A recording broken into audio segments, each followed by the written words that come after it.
Hey, welcome back. My name is Beatrice Fuzzlewump, and my puppy on the floor over there is Chewbarca. And today we're going to discuss Season 4, Episode 2. This one is also another missing episode. It was released in May 2012. When you look it up, it says that this title is unavailable due to expired rights. And I think it's because they show Meri and Kody's wedding, and he is singing that song, Everything I Own by Bread. So I'm wondering if maybe they don't have the rights to that song anymore, and that's why they pulled the episode, because they mention it a couple times. They show him singing it at the wedding on video, and then they show him on the couch singing it to Meri. So I think maybe that's why it was pulled. But anyways, it'll be interesting for me to tell you what you can't see. It's not as juicy as you might think. But anyway, let's get into it. So, welcome to the podcast, Sister Lives, a red flag rewatch. This is the podcast for disenchanted fans of Sister Wives. Fans who fell in love with the Brown family, watched their precious kids grow up, and became enchanted with all the love, only to be told it was all a lie. Nothing was as it seemed. We were bamboozled, fooled, duped, tricked, conned, swindled, hoodwinked. What did we miss? Where did it go wrong? Come help me find out as we watch from the beginning. Hey, before we get started, there is something that has been bothering me. In the last episode, they showed Christmas, and it showed Meri looking at that necklace that Kody gave her. And we found out that it ended up being the necklace that was actually his wedding ring that he had melted down and made into a necklace for her. I just can't quit thinking about it. I don't think I need this anymore. There's a ruby and a bunch of diamonds. My very first initial reaction when I opened the gift that Kody gave to me, I loved it. Thank you. You're welcome. Because the way she said what she said, she was opening the present and she sat on the couch. My initial reaction when I first saw the necklace, I loved it. So who says my initial reaction? If you opened up a present and you were telling somebody about the present, do you say my initial reaction was I loved it? Who says initially I loved it and doesn't follow it up unless they're going to say there was another reaction afterwards? I think that she actually told the story. I really do. Because who leads with I thought without expanding on that? Because she's not expanding in the show. I think she actually told the story and they just didn't put it in. Because I think they realized, oh, that's crappy. That's a crappy story. We probably shouldn't be telling that story. I really do think they did, because if you think real hard on what she said, my initial reaction, there had to be a follow-up to that. Let me just show you this video. What did you think about the whole ring thing? The ring thing was so funny. Meri noticed it right away. Oh, okay, that's because there's a backstory here. And I don't know, I don't feel like it's all the way my place, but here we are. So Kody and Meri had a wedding ring that Robyn was in the picture. I don't know if they were married quite yet. He melted down the ring, saved the gold, saved the diamonds. Well, Meri found out. She's like, well, where's my ring? You don't wear it anymore. And he's like, oh, I melted it down. Just like that. And I was like, he's like, I didn't want Meri to have control over me and power over me anymore. I'm like, it's still your wedding ring. It's what you've had for 15, however many years, right? So that video was from season 18, episode 16. And Christine told the story and Meri got pissed. She said it was her story to tell. That this is what happened, and so now I feel like my hand is being forced, and I have to tell my story. So right around the time that Robyn came into the family, and I cannot remember if she was married or if they were dating. I want to say that they were just dating or courting, and Cody had kind of talked about not wearing the wedding ring that I gave to him anymore. And it was right around that same time. He had told me that he did not want me to have claim on him. He didn't think that it was fair that I had claim on him. And so his way of doing that was to melt down the wedding ring. That was a symbol. That was a sign of like our marriage and our commitment. And he melted it down. Who's to say that he didn't just melt down our whole relationship in that moment? Symbolically, that's what he did to me. Because I remember asking him, if you're not going to wear it, can I just have it? Can I keep it? Oh, no, I melted it down. I didn't want you to have any claim on me. And Robyn says that the ring melting happened before her. Christine shared this, that when they all were together, when you came into the picture, Meri had given him a gold ring, and then he kind of wore that gold ring. But then he melted down the gold ring that Meri had given him when you came into. No, he had done that before I came along. Okay. It wasn't when I came in the family. It was way before that, because he wasn't wearing a wedding ring when I met him. Okay. She said Kody didn't have a wedding band on when we were dating. But if you go back, I'll put a picture up in my YouTube video. In season 1, episode 2, he's wearing a ring on his left fourth finger. Is this his wedding band? Maybe, maybe not, because you can't really get a good picture of it. Either way, Robyn is saying that he wasn't wearing a ring, which was a lie.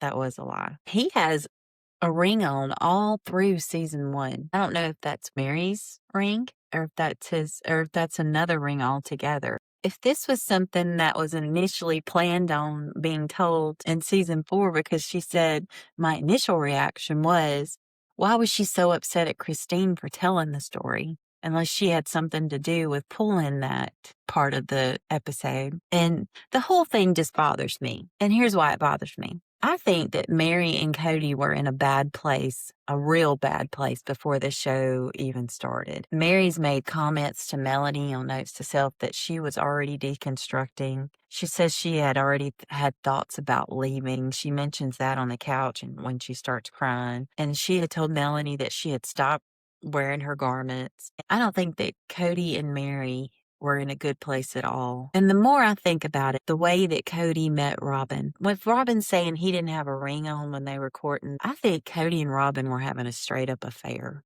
for way longer than what they're saying. I really do. I think the wives knew about this, the affair. I think he was meeting Robyn and he was staying with her and straight up having sex, living together on the weekends. And I think the wives knew about this from the beginning. I really do. And I think that's why Christine was so upset, because the show that we're about to talk about, she's sitting on Meri's bed and she says the reason she's so upset with Robyn and Kody, she says it goes back to the beginning and it goes back to the courtship with Robyn. And she does not trust that he will change. And Meri says, you haven't gotten over that yet? And she says, no.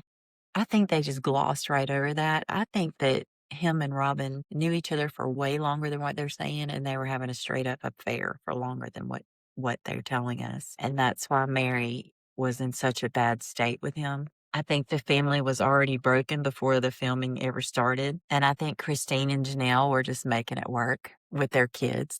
They had their own family going and taking care of the kids. And one of the reasons I think that Kody and Robyn were having an affair for so long is because Benjamin Brown is Kody's nephew, and his podcast is called The Fresh King Benjamin. And at that time, he had made a comment about Kody is just moving in his mistress. So he made that comment a long time ago.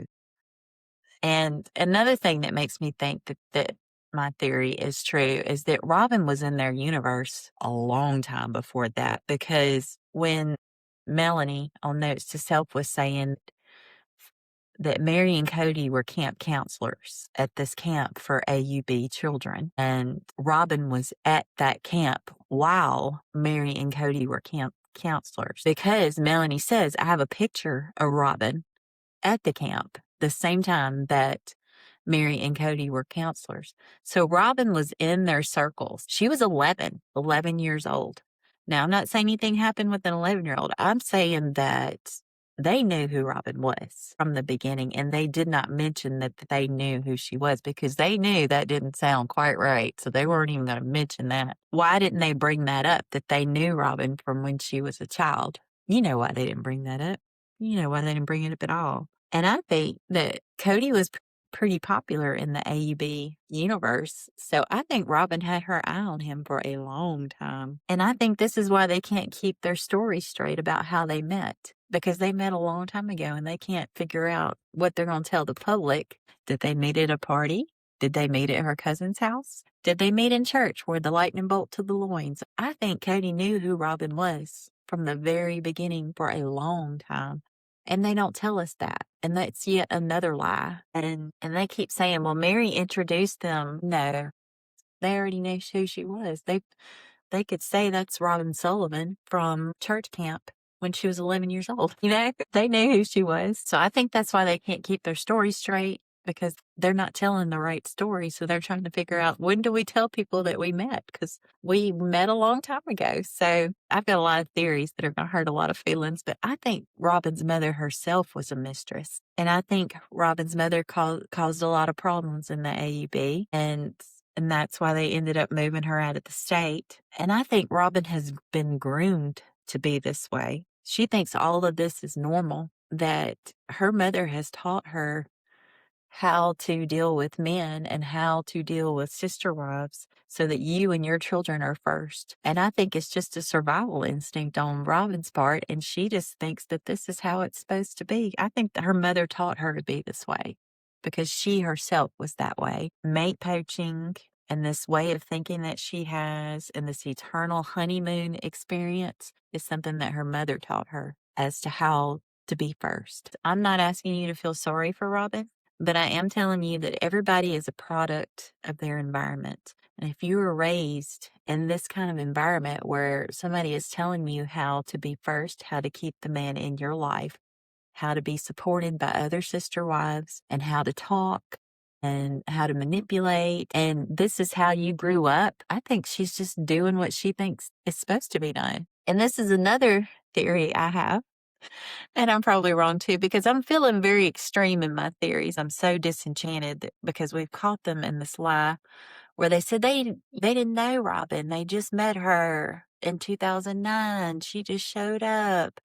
And this whole melted down ring thing. And when was it melted down? And why didn't you tell us the story of the necklace when you got it? Because I think you were about to. And the whole thing just makes me suspect everything now. So now I'm going to extremes. And I think they had basically left the church when the show started. And I think they had started their own church with friends and families. And they had said that they were doing church within the households of some other AUB friends. So I wonder if Robyn and Kody were even sealed at all. Because if the prophet didn't agree with the show, and Meri was already deconstructing. Kody talks about when his friend came over that they would do church in the households. They wouldn't do it in the church, that was how they did it. They would go from house to house and the father or the priesthood holder would hold church. Why didn't they go to the regular church where the prophet was? I think they were out of that church. I really do. Were Kody and Robyn even sealed? Who was going to seal them? I don't understand that. And so all of these theories I have. I think that this family was not happy at all. I think that Kody and Meri were on the verge of leaving each other. I think that Kody and Robyn were having a sexual affair where he was leaving for days at a time on the weekends. I think that Kody and Robyn knew each other a long time. They knew each other since Robyn was 11. And I do not want to say that anything happened when she was a child. I'm not insinuating that. I'm saying they knew who she was, that she was in their circles. They knew who she was, and they failed to mention that because they didn't want to mention that they knew her when she was a child. So that was another lie. And I think they were completely out of the church. I really do. Because if you look at all of his pictures that they're showing all through the show, he's got short hair. While the kids are young, he's got short hair. He's got short hair. He's got short hair. Remember one time he made the comment that they can't tell me what to do with my hair. I think he had left the church and let it grow out long. I don't know that that's a good reason to leave the church, but I think that happened after he left the church. I don't think they appreciated his long hair and he grew it out after he left. All of these are theories, but I would not be shocked if the family was broke, out of the religion, just surviving while Kody and Robyn were having an affair, including sex, and while the wives knew about her. They knew what was going on. And it is possible that maybe they were never sealed. because who's going to steal them? And Robyn was just doing what her mama told her to do, taught her to do. Kody is scum. He is scum for his Lexus, his fancy watches, treating Christine like dirt, ditching his kids, not taking accountability for anything ever, ever to this day. He never did the hard jobs. He delegated his ass off. And I think he has let Robyn tell him what to do and how to think. Yeah, Robyn was manipulating, but he let her. He let her. He had the power to say, no, we're not going to do it this way. But Robyn said, let's do it this way. And he was like, okay. So, yeah, we're mad at Robyn. We'll always be mad at Robyn. But you should be more mad at Kody for letting it happen. Because he had the power to say, no, we're not doing this. But he let it be done.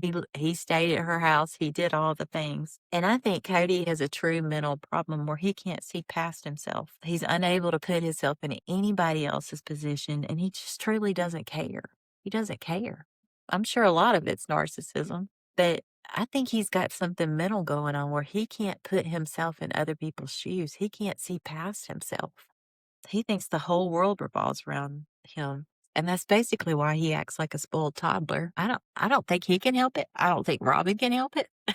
But anyway, and I hate to be so bitter, but you catch these little things like Meri saying, my initial reaction was that I loved it. And then you catch Melanie on Notes to Self saying that Robyn was in their universe when she was 11 years old, and they never mentioned that they knew who she was. And you catch things like they say we were deconstructing, we were doing all this before. And the more you think about it, the more you realize that none of this was true. Like they were filming this season, and the kids and Christine and Janelle, I think that's true. I think that's what made the show. But everything else, I don't know. I don't know anymore. It's just kind of a huge contrast because when this came out, there weren't many reality shows out there in 2010. And so you thought this was reality. They say it's a documentary / reality show. So why would they lie to us? But apparently they did. So it starts out and where they're at Robyn's house, and Meri is changing Solomon. And Robyn says Kody's on his way home with a new car. He's been working actually in a job with a marketing company, and he's actually earned it as a bonus. And we're all gathering here at the house so that we can see the car. It's actually a pretty big deal. The marketing thing that they were in at that time, they've been in multiple marketing things. Everything from LuLaRoe to Plexus, but this was LIV International. Kody had a downline, which was all of his wives. And what Live International is they sold supplements and weight loss drinks, products that helped you lose weight and detoxify. They were using their celebrity at the time to sell this stuff. And that's how he earned that car. Dr. Adam was saying a lot of times when people earn those cars, that the way it is that basically the car is leased. They will pay the note on the lease as long as you are earning. So I don't think the car is actually theirs, that they don't just straight up give you a car. They pay the lease as long as you're earning. And the thing that I want y'all to realize is that when Meri wants things like the wet bar and a big house with a lot of rooms is because Meri is responsible for hosting those parties because her house is the cleanest. And she wanted that wet bar to entertain clients that were coming to her house. They all came to Meri's house. So they are not giving credit to Meri. Yeah, she is a wife with only one child, and they're saying, well, she shouldn't get as many resources. Well, the problem is they had multiple MLM get-togethers, and they were always at Meri's house. That's why she wanted the wet bar. That's why she wanted a house as big as theirs, because she was responsible for that. And she should get some credit for that. So when this whole wet bar situation comes up in a few seasons, that's what that was about. If you're going to be in charge of the family business and hosting all these people all the time, would you not want a wet bar? Would you not want nice, fancy furniture and the house as big as everybody else's? It's all marketing. What you see, what's put in your face. They want to show that they've got it good. You want to be a part of this organization too, because look how good we got it. So I don't think they give Meri enough credit. And they don't mention these things to the public And Meri doesn't get a chance to defend herself. She's like, yeah, I want a wet bar. She wants a wet bar because she is in charge of every single get together that their MLMs have. If you're going to have a ton of people at your house, you got to serve them drinks. Let her have her wet bar because they're not coming to your house. They're coming to her house. This was where a huge chunk of their income came from, was all these little marketing schemes they had. We need to give her the benefit of the doubt. She's got a reason. She's got a reason for a lot of things that she does. And she's just never able to explain herself. Anyway, Meri's talking about the vehicle. It's a fun car to have. It's a nice car to go out with because it's a convertible. You can have the top down, weather permitting or wife permitting, whichever. And Kody says, in our culture, we tend to want to have individual relationships with each wife. So I go on 4 different dates with each wife individually. This is so we can basically nurture each relationship. We don't always go and do things together as a whole family. We have individual relationships. Shows Kody walking into Meri's house and he's yelling Meri's name, which I told y'all drives me crazy because your wives are not dogs. You don't walk in somebody's house and just start yelling their name. I wouldn't appreciate that if you walk in my house and just start yelling my name. But I'm not going to tell y'all my name. Thought I was going to do it, but I wasn't going to do it. I'm not going to do it. And it shows Meri's room, and Meri's room is a mess. Like, she's got stuff all over the floor and stuff. It was odd. He says, I'm taking Meri skiing. Living apart is harder on me than it is on anybody else. There have been some days since we moved to Las Vegas, and Meri and I have gone and looked at each other and we go, wow, I haven't seen you in like 4 days. It's like it's 4 monogamous relationships that are all one family. Meri was saying, I was talking to somebody this morning about skiing, and he said, good luck. Last time I went skiing, I broke my leg. Kody says, well, who says that kind of stuff? Meri tells the story. Kody said to me, the winter that we first met, he's like, oh, we should go skiing this winter. And 22 years have passed. And now we're going skiing. I'm so excited. Kody says, yeah, you ought to be excited. This is fun. He says, Meri and I did not start out romantically. We just became friends. We started off that way. Meri was 19. I was 22 because we were young. I kind of knew that developing a relationship based on character was going to be so much more important. That's kind of what I was looking for. It shows Meri and Kody on the mountain, and Kody is walking like 15 feet in front of Meri. She says, why are you walking so far ahead of me? This is supposed to be a romantic date. And he says, I'm trying to ditch you. He's trying to be funny. And he's telling Meri how to put her skis on. And Meri says, come on. Jeez Louise. Meri says, you're going to learn some serious patience today, lover. And it's like this montage of Kody trying to teach Meri to ski. You notice that he's holding the ski sticks the entire time, not Meri. And I don't know the rules of learning to ski, but I would think those sticks would have helped her. And why is he the one holding them? But she's not holding any sticks. Meri said, I just had in my head, I can show him that I can do this. No issues. And I'll be like, ha, ha, ha. Then it shows her sitting on the ground and the ski patrol comes over and stops because Meri's just kind of sitting there and he's just checking on him. She gets back up and she starts skiing again. And she says, I don't know how to stop. I don't know how to stop. And she says, I'm going too fast. And then it's just a montage of Meri falling down again and again, veering off into the woods. Kody says, I'm a lousy instructor. It shows the last scene. She's going really fast and then she rolls and snow goes flying and she's kind of favoring her leg. She says, I heard a pop. I heard a pop. And that's never a good thing because a pop doesn't always mean a broken leg. It could mean like a torn tendon or meniscus. Kody says, my initial reaction, I don't mean to be an alarmist, but my head told me you're done skiing. Meri says, it does hurt, but I still had an hour before the place closed. I had full intentions of just resting for a little bit and then going back down the mountain one more time. And Kody says, so we're going to the lodge. James, the ski patrol, says, how you guys doing? And Kody says, can you check her out? She says she hurt her knee. The ski patrol guy said, when you heard a pop, where exactly was it on the pain scale of 1 to 10, 10 being excruciating, where would you put your pain? And Meri said, well, probably a 6, about a 6.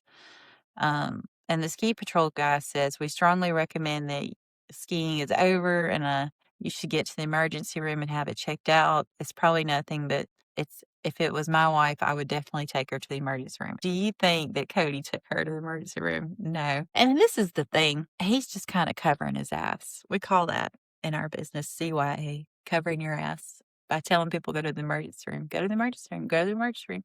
And that way you're just covering yourself. If something were to come up later, you could say, well, I told her to go to the emergency room. And the thing is that this is not an emergency room issue. If she's walking and it hurts, this is not a medical emergency. I know maybe a lot of people will disagree with me, but all the emergency room is going to do is they may do their CAT scan. They're not generally going to do an MRI because MRIs in the emergency room are not generally done because they are such expensive procedures. They have to be pre-approved by your insurance company. Unless it's a medical emergency, you don't get an MRI. All the emergency room is going to do is immobilize it and tell you to follow up with an orthopedic. And so, yeah, it's not an emergency room type thing that needs to be done. There's probably an urgent care she can go to, but not an emergency room. That's why our emergency rooms are overrun, is because people come up there, and a lot of it has to do with somebody told them to go there.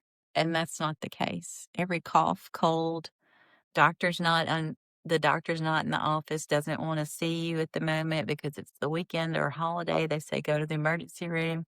That's just a way to cover themselves because they can't see you. They don't know what's going on. And so that's what they say. So everything is not an emergency room visit. And the thing about skiing, when I was younger, I was probably about 11 or 12.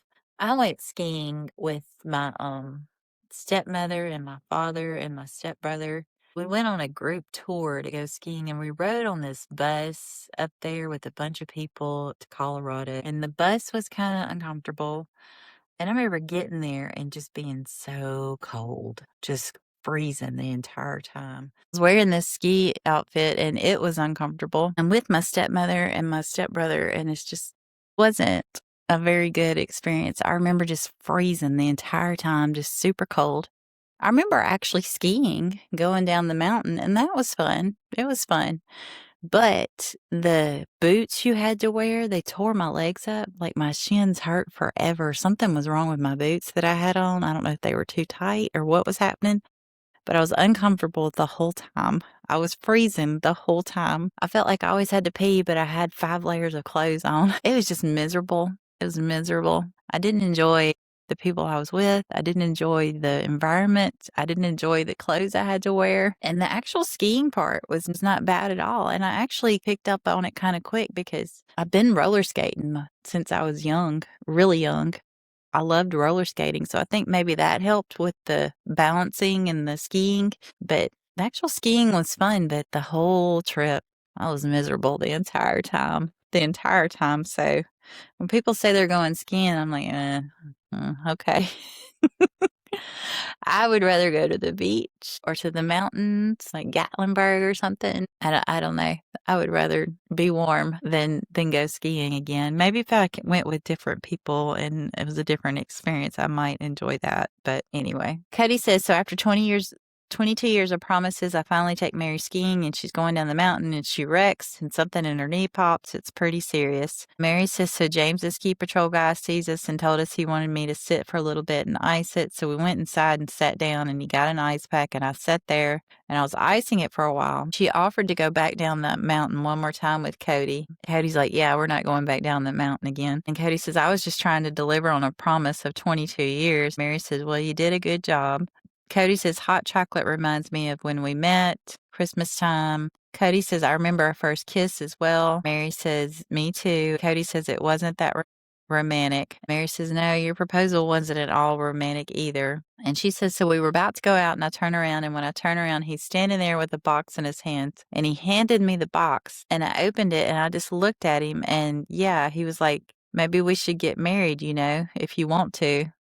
Kody says, I was not a closer, that's for sure. Kody makes a comment, I think Robyn got spoiled because I had plenty of experience. And Meri says, Robyn. And I think they probably had like some sort of pact that they weren't going to mention Robyn because she says, Robyn. He goes, oh, sorry. Because I don't know, if I was married to a polygamous man, that would be a pact I would have with him is we're not going to discuss your other wives when you're with me. we're not going to discuss them. It's just me and you. Let's just discuss us. And so him going on and on about Robyn while he's on a date with Meri, that has to hurt. That has to hurt. Kody said, Meri and I discussed the principle of pro-marriage a little bit before we got engaged and a lot after we were engaged. Meri says we absolutely planned that we would take more wives into the family when we got married. Kody says I got engaged on Christmas Eve and I kissed her on New Year's. Meri says it was 4 months after that in April we got married. We had a big reception celebration. There's a lot of people there. We danced. Kody says, well, she bit my finger. Meri says that's because he's trying to stuff cake clear down my face whenever they were feeding each other cake. Meri says Kody sung the song Everything I Own by Bread. Kody says, so her grandma insists that I sing, and she literally had to beg me because I wasn't going to sing in my own wedding reception. And it shows a video of Kody singing the song, and it's so cringy. And he's so off key, and it was just kind of painful to watch. And so I think this was probably part of the reason why they don't have this show airing anymore is because the copyright issues they had. It was kind of romantic, but at the same time, it was like, oh, Kody, you sound awful. He says, so everything was off tempo, everything was off. It wasn't that great. He said that Meri just sat there, sweet as she could be, just absorbing it. Meri says, well, it was the cutest thing, though, and he didn't remember all the words, and it does show him floundering for words a little bit while he's singing, but that just goes back to the way that Kody is. He doesn't prepare or worry about being in front of a crowd until it actually happens, He just wings everything. So you see that with Maddie's wedding. When they were on that panel discussion in Boston, he started getting really nervous, like right as they're walking in the building, because he realized that he wasn't prepared. He just wings crap. He was officiating his friend's wedding. He was talking about himself the whole time that he was up there. And he goes, I'm nervous. I don't know. Why you got to be like that, Kody? Why don't you put in some effort and care a little bit? But anyway, Meri says, well, it's been a while since you sang it to me. Sing it to me again. Kody says, oh my goodness. Meri says, well, it's been a long time. You think you could do it? Kody sings, I would give everything I own, give up my life, my heart, and my home. I would give everything I own just to have you once again. He sang a little bit on TV and it wasn't that great either. Anyway, so it goes over to Janelle's house. It's Janelle's turn. Her kids are getting ready for school and she says, well, it's 6:15 and the high school starts early, so my house gets rocking at 5:45. And Janelle's waking up Savannah, who's in her bed. She's so sweet. The same bed that has no headboard, no frame. Do you want to hear that story again? I don't care if you want to hear the story or not, because every time I see that bed, it makes me angry, because you remember when they were Colleen's consignment and they were all picking out furniture and Kody asked Janelle, are you going to pick out any bedroom furniture? And she said, no, we can't afford it. It's not in the budget. And she didn't get any bedroom furniture. She got living room furniture because she knew that would benefit the whole house, all of her kids, not just her. And so she didn't get any bedroom furniture. But Meri got 2 couches, the ugly white couch and the couch that she wanted. But Janelle is still sleeping in this bed with no backboard, with no frame, just mattress on the floor. But Meri got two couches, which hurt my feelings. And I tell y'all all the time this stuff hurt my feelings. And somebody on Reddit said, you need to look up parasocial relationships. I was like, I know what that is. I know I got a problem. You ain't got to tell me. So, yeah, I'm way too invested in these people. But they told me something and I believed them. And I found out they were lying. So, yeah, my feelings are hurt. But anyway, so here is Savannah sleeping with Janelle in her bed with no headboard or frame, but whatever. And it shows Gabe and Garrison, and they're kind of back and forth, fussing at each other. They're fighting a little bit. And Gabe tells the camera, Garrison doesn't care about his grades. It was kind of funny because I think he was trying to embarrass Garrison a little bit. And Garrison says, Gabe plays video games more than anybody. You can't stop talking about all your video games. And they're just little brothers. They're just being little snots, I remember I had a stepbrother growing up and we could not stand each other. And we were like latchkey kids. We were home by ourselves for a couple of hours after the bus would let us off, and we had a key around our neck and we would let ourselves into the back door. We weren't supposed to tell anybody that we were home by ourselves. And we would fight the entire time. Who got to wear the key? who did this? Who did that? And I remember one time we got in a fight so bad that he broke the necklace that I was wearing, my best friend necklace. You know how when you had best friends, they had one half and you had the other half? Well, he broke that necklace. And he was sitting on the counter one time and he wouldn't let me buy. It was like a galley kitchen. I shoved his legs and he fell off the counter onto the floor. And I mean, bam, hurt himself. But the thing was, we would fight and we would fight, but we never told on each other and we covered for each other. Isn't that weird? How brothers and sisters are like that. We're like, don't tell nobody. Don't tell nobody. If something got broke, we covered it up. It's like we hated each other, but we covered for each other. That was weird. That was my stepbrother. I haven't seen him in a long time. Janelle is talking to Gabe and Garrison, and she says, there's no reason for y'all to be even saying anything to each other. There's no reason for y'all to have any communication. Gabriel, knock it off. You don't need to make any comments. There's no need to have any communication this morning. It shows Janelle going back upstairs and she's trying to wake up Savannah again. And she goes, okay, I'm going to get Gabe to wake you up in a few minutes. You need to get up when he comes up here. Logan's not there. I guess he's already at the high school. Hunter's saying, Mom, let's go. I'm wondering if he's in middle school. So what follows is so funny. It's a montage of Gabe trying to get Savannah out of this bed, and he's trying to drag her out of bed, and she is hanging on to the side of that mattress, and he says, man, you got a nice grip, because she is hanging on. She is not waking up. And he tells her, if you don't get up, your doll is going to get a swirly in the toilet. You sure you want this, Savannah? Do you want to do this, Savannah? And then he does it. He sticks that baby doll's head in the toilet and flushes it. Savannah don't care. She don't care at all. So Gabe looks at the camera and says, no luck. He couldn't get her out of bed. He couldn't drag her out of bed. He gave her doll a swirly and she still didn't wake up. So I don't know what else that he was supposed to do. I feel like he tried everything he could. It shows Kody back at Meri's house and he says Meri's feeling healthy except for her knee. We went to the doctor last night. The doctor says you have a partially torn or sprained ligament that holds the knee in place. It's going to take 6 to 8 weeks for recovery. And so she is down, immobilized. And her being immobilized is not good. He asked Meri how she's feeling. He says, well, I got plans with Janelle today. We're going to go hiking. Are you going to be okay or should I stay here? It shows Kody making her oatmeal. And Meri says, I'll be fine. Meri says, it's just frustrating. I mean, I finally get to go skiing. This happened and I know I can't do anything. I don't regret it. It was a blast. I loved it and I will totally go again. Kody says, well, I love you. You sure you're fine? Meri says, yeah, see you later, love you. Meri says there have been times where Kody has said that he's going to do something special for one of the other sister wives, and there's a little part of me that's like, oh, that's really cool. When are you going to do that? Something for me. You know what I mean? And so I'm always really nervous when he does something for me in front of them. And I don't like to show my emotion about it because I don't want to hurt them.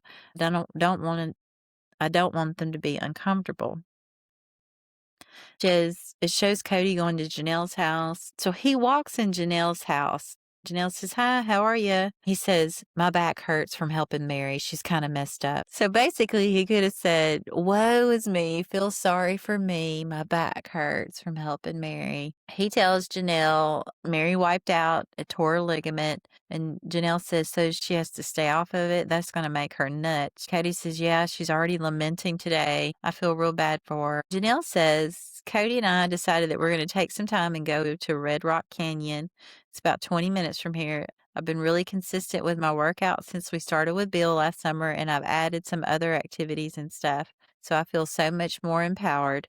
I feel like I can physically accomplish anything that I will run into there. I'm excited to be able to do this because I feel like I can actually do this. And Kody says a couple of years ago, Janelle and I went to Arches Natural Park in Utah. Janelle says, I mean, there were so many of the more famous hikes that I really wanted to do, but I was just physically not able to accomplish those. Now I kind of wish we could go back and do those. Maybe we will someday. Now I feel like I'm not cut off from any activity that you and I want to do because I'm physically capable of doing it. So it's very liberating. Janelle says this is like one of those marking points in my fitness journal to say, oh, okay, I'm accomplishing something here. And Kody says, you're fun to go hiking with now. Like she wasn't fun before. I don't know. But he says that. Janelle says, now my life is back. I can see a long future of us doing even more and physically intense things like this. I still have only lost about 10 pounds, but I've dropped 18 inches and I've I've gone from being able to not get myself off of the couch without pushing myself up with my hands to being able to do like squats with 90 pounds on my shoulders. I mean, like, I'm at the time of the life where I'm really doing this for my health,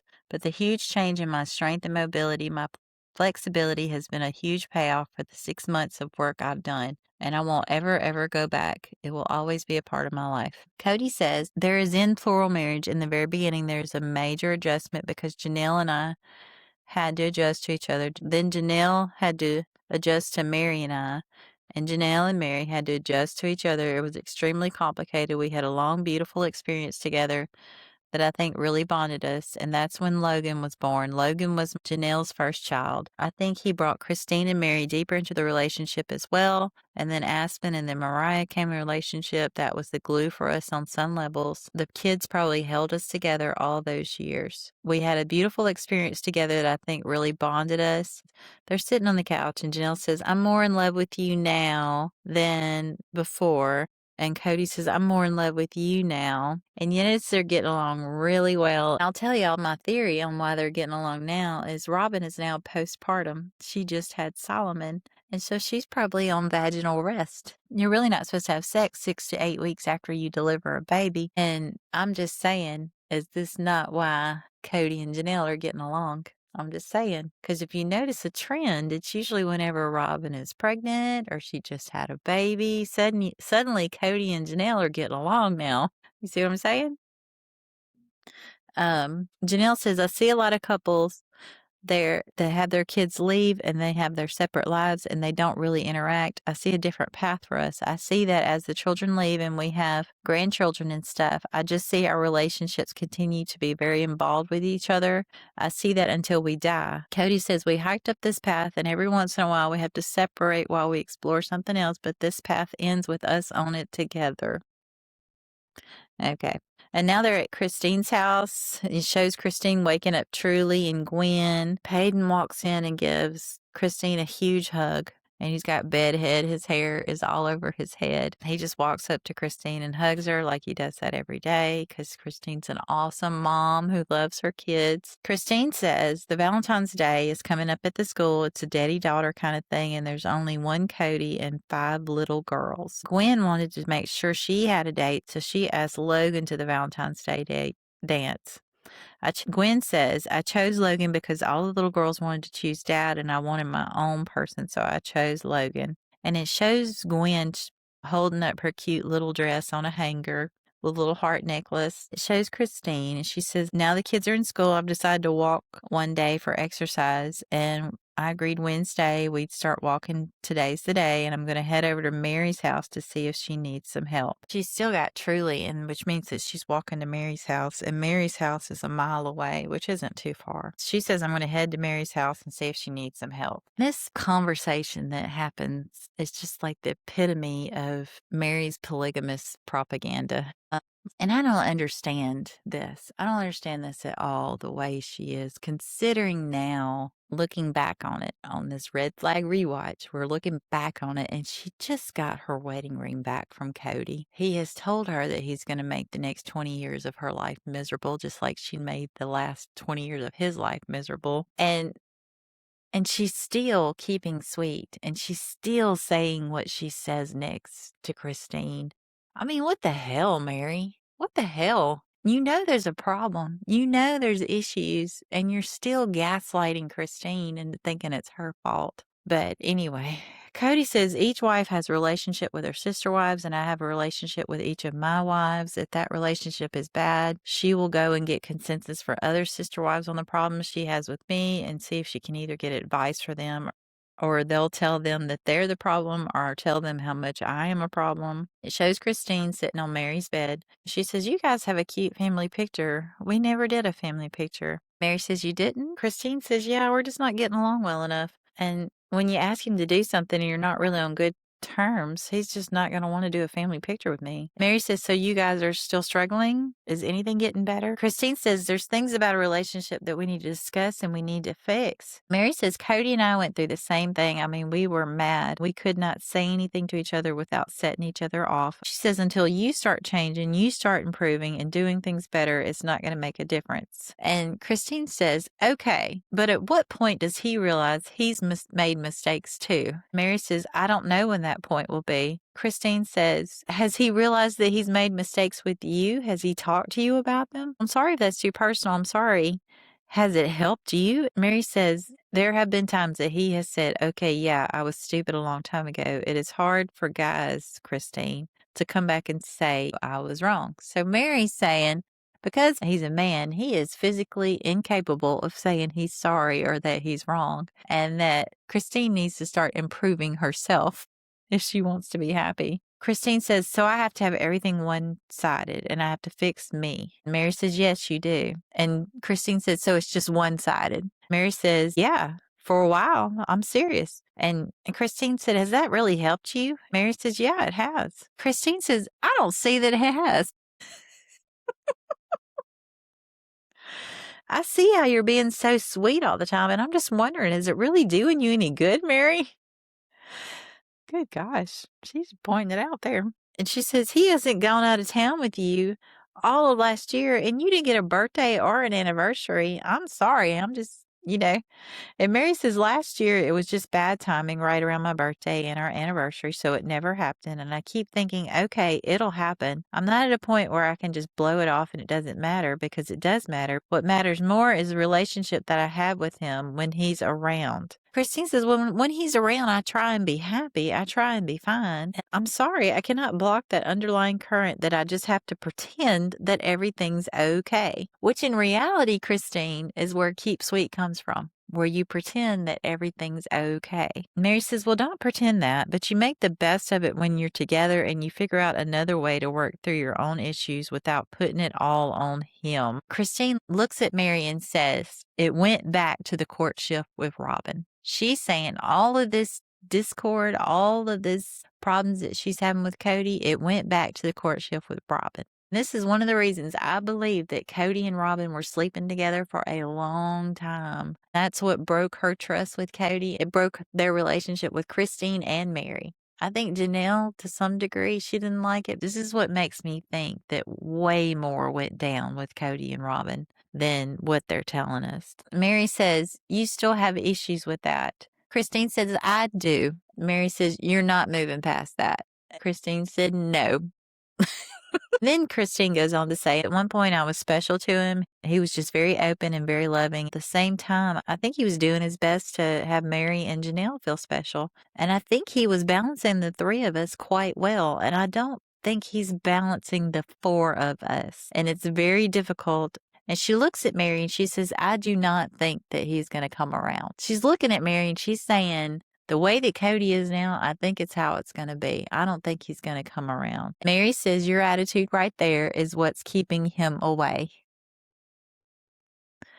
I don't know if Meri couldn't have been more wrong in this situation. There is no way to be more wrong. She's saying because Christine's pointing out the obvious, that the way that he met Robyn, the way he's not balancing the four of us, the way he's not doing a good job.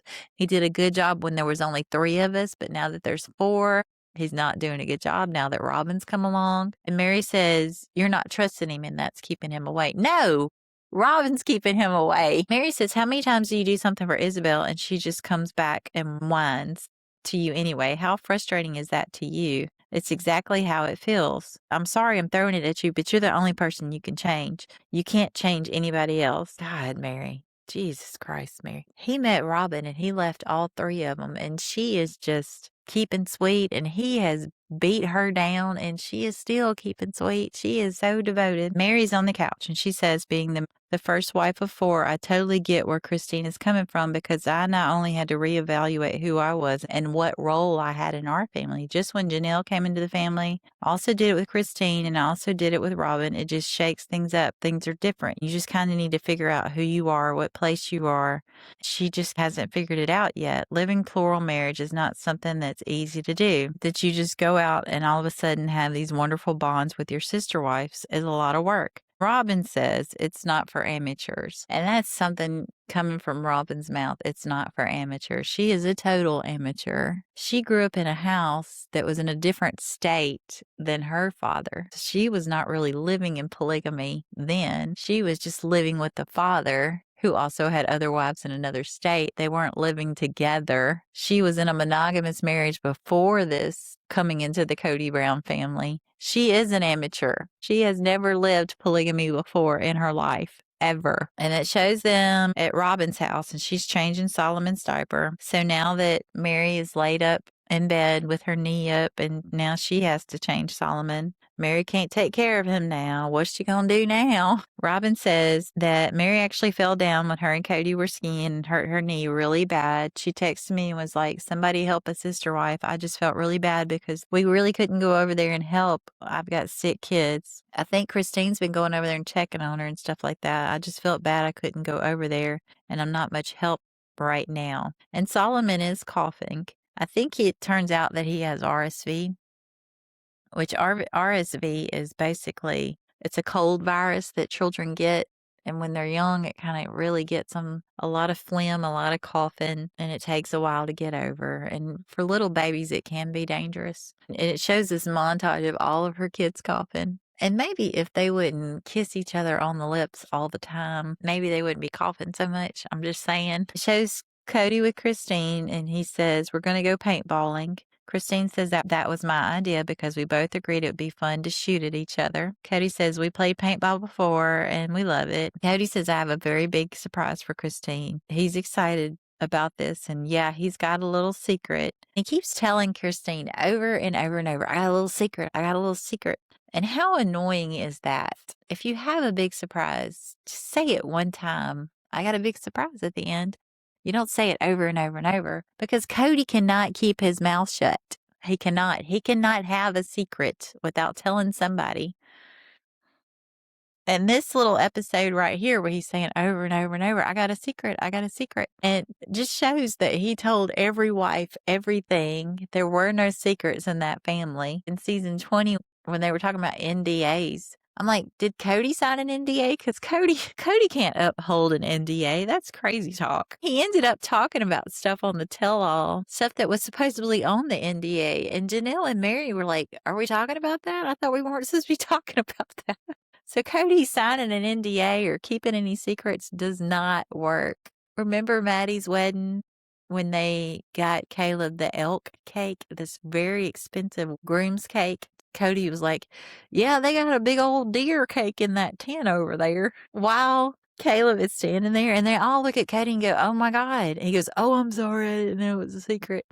He cannot keep no secrets. It shows them going to paintball, and they're giving them jumpsuits to wear. And Christine says it's a very cheap therapy session for both of us, just being able to shoot each other. I think it ought to go down as one of the rules to a good marriage. Kody says it's just that when we start talking too much, we start bringing up some of our problems. And Christine's like, yeah, we really don't want to go there on a date. We want to have a fun time. I'd rather shoot him. Cody's like, oh, that's so sweet. Then after it's over, Kody says, I felt bad for shooting you. Christine says, yeah, I just felt bad that I lost. So he's got her eyes closed, and he's walking her out to the parking lot. He goes, are you ready for your surprise? Are you ready now? Are you ready now? Christine says, you're killing me here. It's almost like I would rather not have a surprise with Kody Brown, because all he's going to do is talk about it and talk about it and talk about it. Are you ready? It's going to happen. Are you ready? I'd be like, just forget it. I don't want to do it. I don't have the patience for that. They're getting in a party bus, and they're going to go ride in a helicopter. The inside has couches and flashing strobe lights, and almost like maybe there should be a stripper pole in the middle or something. They're going to go on a helicopter ride. Christine says, I was completely shocked that you picked a helicopter ride. How cool is that? You're awesome. And Kody says, Christine had suggested a helicopter ride a long time ago, and it shows Ty Corbridge. He's the co-owner of Canyon Air. And Kody says, a friend of mine here in Las Vegas actually has this helicopter tour business. Kody likes to say, well, a friend of mine, a friend of mine. He says a lot of people are a friend of his, a friend of his. And I think he just likes to look like he's got a lot of friends. I want to say, Kody, there's a difference in a friend and an acquaintance. There are people that you know that you're on good terms with, and then there's a friend. A friend is somebody you text jokes to or pictures of your kids or you get together with every now and then, or you have a history of being in the same situations, like in the same class or where you've spent a lot of time together. Um, or you might be related somehow. It's like, no, he calls everybody his friend, like he's got all these great friends. That just drives me crazy. Like, everybody's not your friend, Kody. Kody says, Christine and my relationship in the past has been very well established, just the pleasure of being alive and being together. So we had a couple of years of struggle, but we've been able to find that place once in a while. And here we have found it. And the helicopter lands on top of a mountain. It's flat at the top. They're hugging at the top of the mountain. And Kody says, when we first met Christine, I felt this great bolt of energy, like I was struck by lightning in a sense. I just really, really liked her. I think he's trying to overcompensate now because he says that initially that when he first met Christine that he was not attracted to her. He called her chubby. And the fact that she was eating nachos grossed him out. Natalie Morales straight up asked him, so Christine eating nachos was unattractive to you? And he says, well, that's an understatement. It grossed him out. But now he's saying, when he first met Christine, I had this great bolt of energy. It was like I was struck by lightning. I really, really liked her. Really, Kody? Really? Because that is not what you said in the last tell-all. You can't keep your story straight, man. Christine said, at one point I told Kody, out of all the guys that I know, you're the one that I want to marry. I think he took it as a proposal. Kody says, so I called her dad, the head of our church, who I needed permission from in order to court Christine. We were married 2 months later. Christine says, so growing up, I only ever wanted to be a third wife, never wanted to be a first wife. And she tells the whole story again about wanting to be the third wife because she thinks it's going to be easier. But then after we got married, it started to get rough. I realized that he wasn't the guy that I thought he was. I thought Kody was this life of the party, funny, fun, just easygoing. I thought that's what Kody was. And when I got married, I saw this other side to him. And Meri and Janelle didn't have the best relationships. We were all just very new in this plural family. Kody says the great thing about Christine coming into the family, besides that I was in love with her, even though he said in later seasons that he was never in love with them. He says, I was in love with her, but that she was able to manage this very sweet relationship with both Meri and Janelle.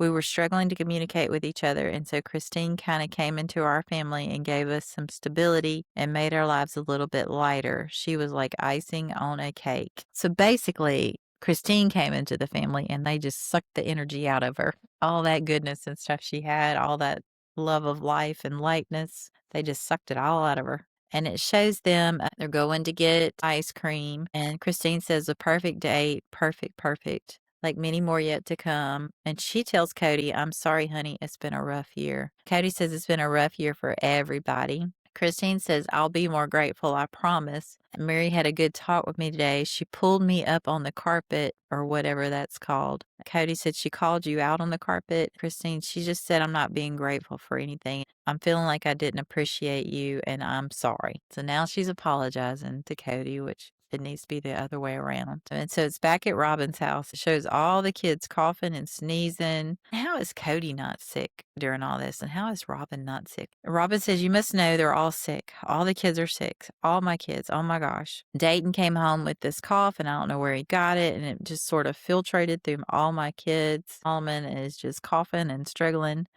And she said, I took him to the doctor. The doctor says there's nothing to do except to take care of him. I've been tired. I've been exhausted. I've been up in the night with him, supporting him from his cough. So, yeah, I've been tired. I'm actually going to go out with Kody later on tonight. I need a break. I need it. And I don't think we've actually been on a date since Solomon was born. And I think this here, you see how Solomon is coughing and stuff like this? I think when COVID came around and she said that Solomon, he had RSV once and all this. And I think this is what she's referring to, is this right here. He is coughing a lot, but most kids get some kind of cold. I remember my babies getting sick when they were young. What I would do, they would sleep in their car seats because they would sleep straight up. Because if they were laying flat, they would cough more. And Robyn, every kid gets sick. Every kid gets sick. I think this is the reason she was so scared of him getting COVID, because he got sick when he was a baby. I think this is what she means. She took him to the doctor, and he wasn't like he needed to be in the hospital. He was not as sick as she loves to be dramatic about. She's going to use that during the COVID years. Shows Robyn she's cooking bacon and French toast on a griddle, which is very interesting. She's actually cooking here.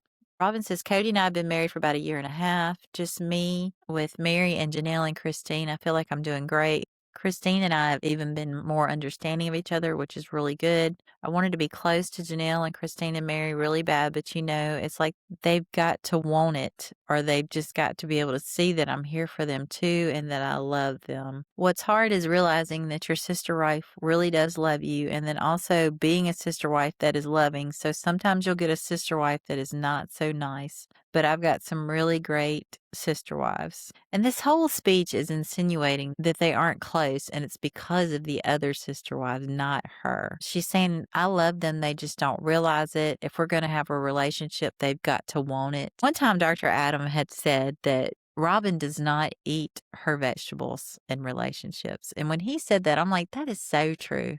Like, she doesn't do the hard things, the unpleasant things in relationships. She doesn't hang around. She doesn't let Kody come over as much as he should. And she's blaming these bad relationships on the other wives. And that's not what's happening here. She loves to blame stuff on the other wives when she doesn't eat her vegetables. Like Dr. Adam says, she doesn't do the hard things. Robyn says, I know there are men and women who struggle to embrace their husband or wife's children from another marriage. It can be a real rift in the relationship. Even though Kody's there only one of 4 nights, he's actually involved when he's there. He's 100% there for Solomon, for Dayton, Aurora, Brianna, and I love him for it. She loves to bring that up when he's not 100% there for the other kids. He goes over to Christine's as late as possible. He sits on his phone in the corner looking at his phone, which Christine has said multiple times he does that. And then he leaves first thing in the morning. But he helps Robyn. He helps Robyn with all her stuff, and she loves to brag about what a good dad he is. That would drive me nuts. Your sister wife is talking about how great he does things for you. No wonder you don't have a good relationship with your sister wives, because you're kind of a bitch. You know everybody else is having problems with him. You know that they're having issues with the fact that he's not involved. He's not helping with the kids, and he's with you all the time. But you're going to sit here on this couch and say crap like that. No wonder they don't like you. My gosh. It shows Kody holding Solomon. He says, can you smile? And he's getting Solomon to smile at him. And he says, look at that smile. And he says, honestly, I've got my Father in heaven poking me all the time saying, do it, boy, be a good man. Take care of the responsibilities I've given you. He gave me a miracle by making me fall in love with the woman and her children, so it would be easier for me to take that responsibility. Because honestly, if I wouldn't have fallen in love with them, I would have never been able to show them this responsibility. This is a story about love. He's like, yeah, that's why I'm so responsible, is because I love him. And he's asking Robyn, how did the doctor go? And Robyn said, he just said that Solomon's a strong boy and what to watch for. She said it's good that he's not little. She's talking about how chubby Solomon is. He was a chubby baby. And Kody says, yeah, he baked an extra 2 weeks. He's strong and healthy. Then Robyn says, I actually talked to Maddie about coming over and watching the kids. Dr. Adam pointed this out as well. He says, so she talked to Maddie about watching the kids, but she couldn't talk to Maddie about watching the kids to go over and help Meri. But she can talk to Maddie about watching the kids to go out on a date with Kody. You see how that works? She's saying, I can't go help Meri. I just can't. My kids are sick. But she can call Maddie to come watch the kids while she goes on a date with Kody. That doesn't seem quite fair, does it? Kody says, the crazy thing when I go out in public, sometimes the people will meet me that I've never met before, and they'll say, hey, where are the rest of your wives? It's like, well, I'm out with this wife tonight. They don't understand that we have individual relationships, and in the many ways, the individual relationships are where the strength of the family comes from. I actually spend more time with each individual wife relationship, me and one wife, than I do with the whole family relationship. Robyn's telling Kody, so I want to go dancing really bad when Solomon can be left at home, which, comes back to bite her, because remember, she had Kody take dance lessons in season 20 because she says that she hated dancing with Kody. But now she says, I want to go dancing really bad. She says, I went to a dance for our church and I saw Kody. He looked right at me and it was like a lightning bolt struck me. So I ran into Meri. Meri's like, hey, how you doing? She was so sweet. Kody says Meri was very attracted to Robyn on this sister-wife level. She says, oh, she's really cute, Kody. And I'm like, yeah, she's cute, but she's divorced. And my initial reaction was like, oh no. What happened to meeting in church, locking eyes in church, and the lightning bolt to the loins? So Robyn saying we met at a dance for our church. But Kody says later they locked eyes in church, and that's how they met. And then there's another story later where they met at Robyn's cousin's house, where Robyn was standing in the driveway. And the whole truth of it is these people knew Robyn 20 years at this point. They already knew her. They knew her since she was 11 years old. All of these different stories, there's 3 different stories here. And there's only one that's true. And the true one is they knew her since she was a child. The story today in this episode is I went to a dance for our church and I saw Kody. And she had a lightning bolt then. There's lightning bolts everywhere in Utah. I don't know if you realize this. Kody says Meri was very excited about Robyn, and she's like, you should ask her to dance. And I think the first thing that ever attracted me to you probably was this energy, this kind of buzz that we have between each other. And he tells Robyn, do you remember what I got you on your first birthday that we had together? And she pulls out her engagement ring and the string ring. She carries them around in her purse. Who does that? I don't know, but she does. They're sitting in a booth and they're eating at the melting pot, which I've never eaten at the melting pot. I hear it's kind of expensive. We don't really have one in our town, but it's not open anymore. The one that they went to is now closed. Kody's asking Robyn, do you feel like you're too old to have any more kids? Robyn says, I've just been wondering with all these late nights that we're not going to be able to hack it anymore. I think it's a matter of what it will be when he's graduated. They're talking about having more kids, and she tells him, you'll be 63 when Solomon graduates. And you could see the comprehension in Kody's eyes. He's like, wow. Like, he has this mindset that he is never going to grow old. Ever.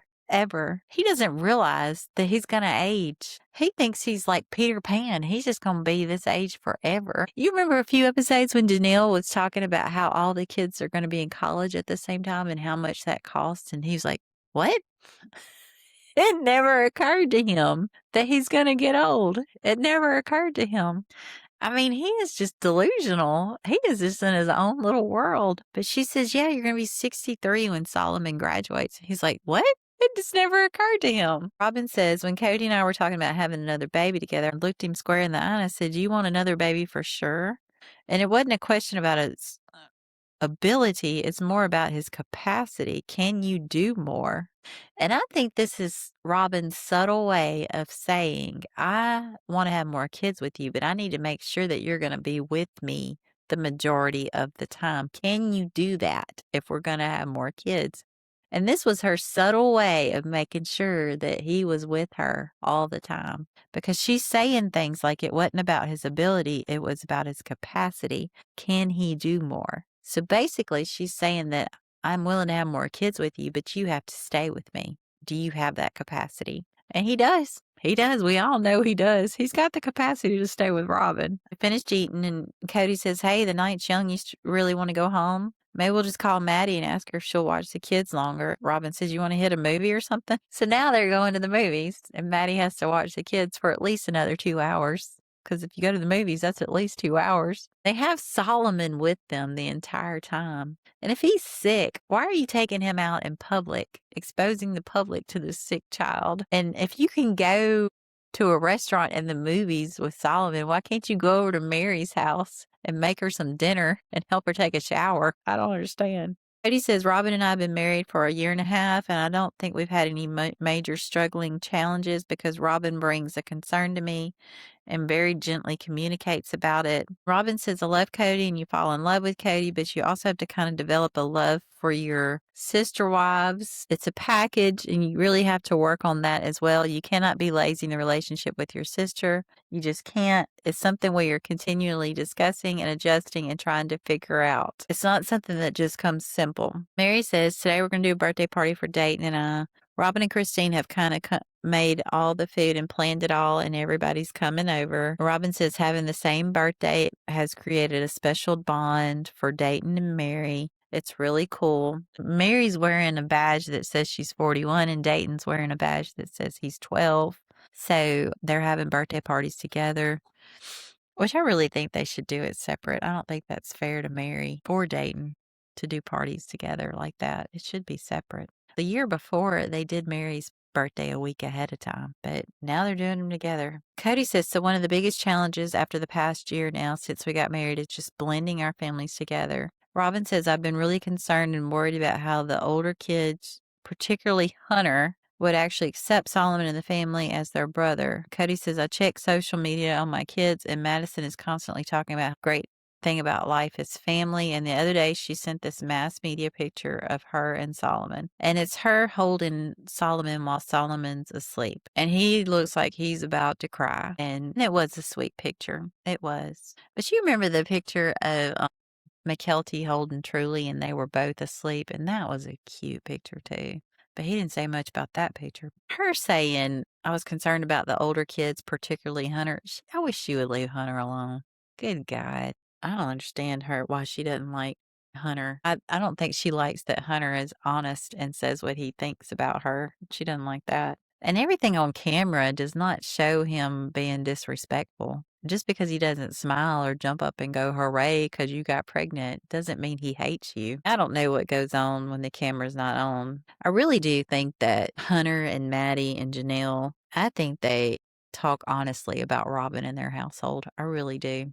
Because you remember when McKelty came off that horse and Janelle and Maddie were just kind of sitting there talking. And he says, I told her she was going to get hurt. And Janelle's like, yeah, I know you did. I think they talk like that amongst themselves all the time. And that's kind of how I talk with my daughter, just real honest. And I think they were very honest in their household. I think they do talk about Robyn. I really do. I think they acknowledge her for what she is, and they're very honest about it in their household. Hunter just can't keep it to himself. He just says it where everybody can hear it instead of just kind of being discreet about it and realizing that that's a personal conversation. Because you remember when they were camping and Hunter got so mad at Robyn and Meri and Kody because they were over there putting up makeup and they promised him that he could go fishing, but they were stalling and stalling and stalling. He was like, I'm talking about them. And Janelle says, you can't do that here. Anyways, Robyn says, it means a great deal to me because I wasn't sure where the older kids would be on this, especially Maddie having Solomon has sort of bonded us all more together. We are family. There's no denying it. And it shows Kody, and he's holding up a piece of paper that says Mexico on it. He says, I didn't do anything for her last year on her birthday or anniversary because we didn't have the time or the money. And so this year I kind of made up for it with this trip. It's our favorite location. And he's saying that he's going to take her to Mexico. And I'm going to give you a little spoiler alert. He takes her down to Mexico, and he immediately begins to push her about a decision to having a baby. So it wasn't that great of a trip because he's like, are you going to have a baby? Are you going to have a baby? Are you going to do it or not? It wasn't the most ideal vacation. It shows Dayton, he's opened up in his presence. He gets Transformers 3, the movie. I love all the Transformer movies. I have them all. I love them. He gets a Dodge Viper toy car. That's fun. And he gets a painting set. Meri gets a lap desk that she could put on her lap for a computer. Isabel makes her a framed picture of the both of them. And Janelle gets her a gift card, which is very Janelle. I appreciate that. I love a gift card. I love it. If people ever ask me what I want for Christmas, don't buy me nothing. Get me a gift card. I don't like to waste money. And if you get me a gift card somewhere, that's excellent. Any fast food gift card, that would be great.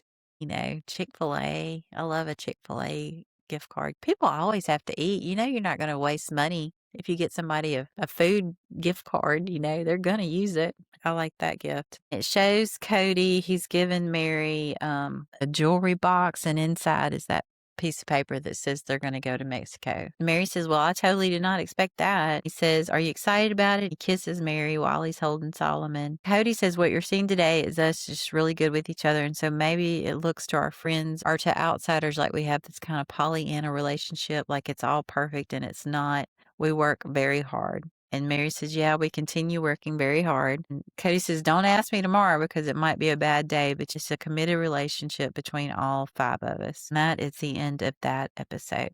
I apologize because little things that have really bothered me about this family in this episode. You find out that Kody gave back his wedding ring in a form of a necklace in the last episode. And I really think that Meri was going to talk about it because she says things like, when I first saw the necklace, I liked it. And then she doesn't finish it. I think she was going to finish it. You figure out that they knew Robyn since she was 11. And in this episode, Robyn says, we met at a church dance. No, they knew her since she was 11. And just all these little inconsistencies are starting to pop up. And that's why I did the podcast, Red Flag Rewatch, because we're watching it now and we're seeing all these little inconsistencies about what they're saying in the episode that's just not true. It's not true at all. And so I did talk about that for a long time, and I apologize for that. We still haven't seen Christine's van in this episode. Where is Christine's van? You see everybody else's new cars, but we don't see her van. Where did her van go? That's starting to bother me. I hope we see it in the next couple episodes. But anyway, this is the part of the podcast where I come up with my own tell-all question. And my tell-all question is for Kody. In this episode, you are 42 or 43. I don't know. It changes according to when your birthday is. Because the internet will say your birthday is this year, and then you say you're this old. So I don't know exactly how old you are. But anyway, Robyn mentions that when you're 62, that's when Solomon will graduate. And you seem shocked. When Janelle mentions all the kids going to college at the same time, you seem shocked. And in the next episode, you mentioned that you regret in life missed chances. And you say something about when you're dying at the age of 110, you regret not doing some things. 110. How long do you think you're going to live? Where is your concept of time? Do you truly live day to day? Do you never really think ahead? Because over and over and over, you seem shocked that things are going to happen and that you're going to get old and that the kids are going to age and that they're going to move out and go to college. You just seem shocked. I don't know. I don't think you have a good concept of time. I think you think you're going to live forever and that you never think ahead on things. You just got this Peter Pan problem, this complex where you think you're just going to stay the same age forever. But I don't know, Kody. Do you not realize that there's only 24 hours in a day and tomorrow is coming and the day after that and the day after that? But anyway. All right. Well, I appreciate y'all listening to me, and I'll see y'all next time. That's it for today.